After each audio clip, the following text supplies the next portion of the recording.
So what is going on YouTube and y'all squad? This is your boy Yocrates. This is your review for Real Housewives of Atlanta season 16 episode 12. Look, y'all, I'm gonna get y'all in and out. Just know that the Whether You Like It or Not panel will be here at the Citadel. So yeah, and in the event that y'all don't know, part of the reason that y'all get these quick reviews is I don't like repeating myself on the panel. So I want to just give y'all something here, but y'all get the fullness of you know what I feel during the panel, just in case y'all were wondering. So we get Shamia and Kelly. Shamia says that Kelly has opened up to her, showing her who she is, so she's cool with calling her a friend.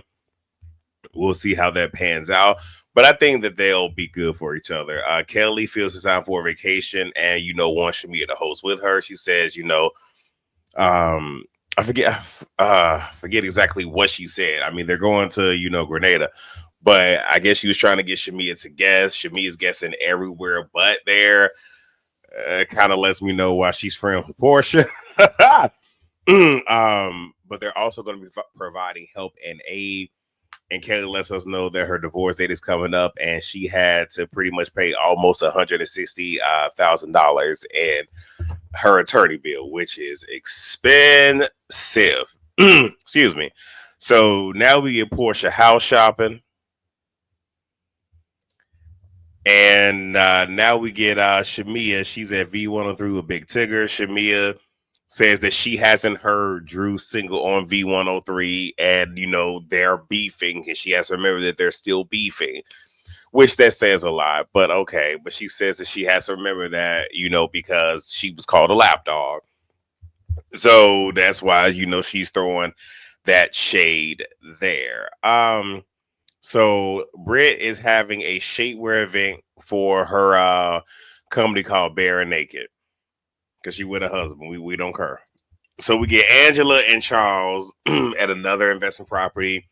It's pretty much all. So the asking price was almost 500K, but pretty much it's back down to like what she bought it for, which is I think what 385,000.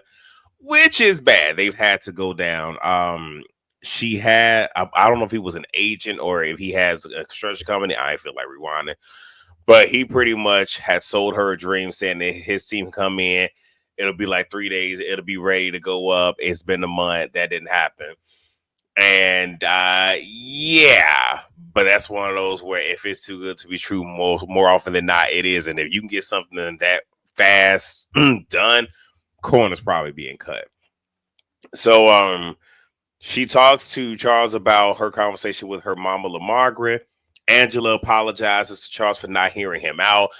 And it just seems like with a lot of her scenes, it seems like either they're cutting a lot out or she's just not saying a lot and is leaving so much to the imagination. Because I don't know why it don't even matter in my business. But she's going to bring Charles to Brit event. So now it's the pre-launch event, derby style at a golf course, country club. Ain't got nothing to do with shape with it. This Brit stuff now ain't got nothing to do with shape of the wear.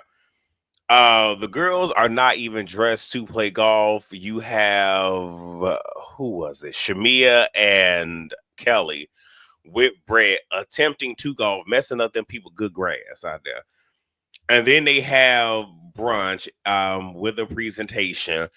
Brett is freaking out because her event planner did not do exactly what she wanted. So the plan was for the cast members to partake in brunch, but for everybody else to just pretty much have cocktails. But the event planner had put menus down for everybody, and she wasn't trying to sit here and feed all these people. And I get it, I understand it. You can tell this is like her first time hosting an event. Y'all know we gonna gather, we gonna get in the mob because it's a lot of stuff that we can say. And it's the whole thing of if you didn't want to do it like that, you just didn't have to, or it could have been you had everybody there, you did the presentation, and then had the girls go into a separate room where y'all sat down and ate brunch. But again, that ain't my business. I'm sorry, Brick gifts the girls sample the product. Angela offers up in conversation, Charles doesn't have a side baby, which is just like that's random because Charles, just kind of looking like he don't want to be there. Now here you go, Angela starting stuff. Britt says, well, I'm not one of Charles's whores, saying that Angela said that she was one, and I'm like, I don't recall. Okay, and we ain't seen no flashback, but that ain't my business. Angela, for the most part, squashed her beef with Britt. Drew talks, hash things out with Britt. Shamia brings up Drew calling her a lapdog, and Drew says this was because you pretty much took something that I said that was innocuous, that was not harmful. You took it out of context and gave it to Portia in such a way to stay in her good graces. And she pretty much just like, I stand by what I said, but like I'm sorry or something like that, like a half-assed apology. Shamia is upset for the most part, rightfully so, but now she begins to get animated and saying, what is it? I put boss my MF and ass bitch. I don't know. I don't know what I wrote there, but I wrote that. Maybe it makes sense to my. I'm gonna have to rewatch this tomorrow just so I can have full notes for the panel. Drew is asking like, "How old are you?" And then Shmi is like, "What, in dog years?" And it's like Shmi, like it's not really hidden for what it's hidden for. And for everyone to have had so much to say about how people act during events and whatnot, Shamia, this isn't it. You even had Britt saying, if you want to do that, take it outside. Like you ain't said anyway. That ain't my business. So Drew is signing her deal. She calls Dennis. They hash stuff out before it's signed.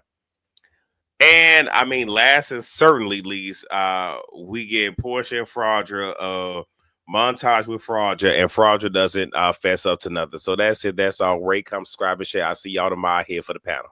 Bye.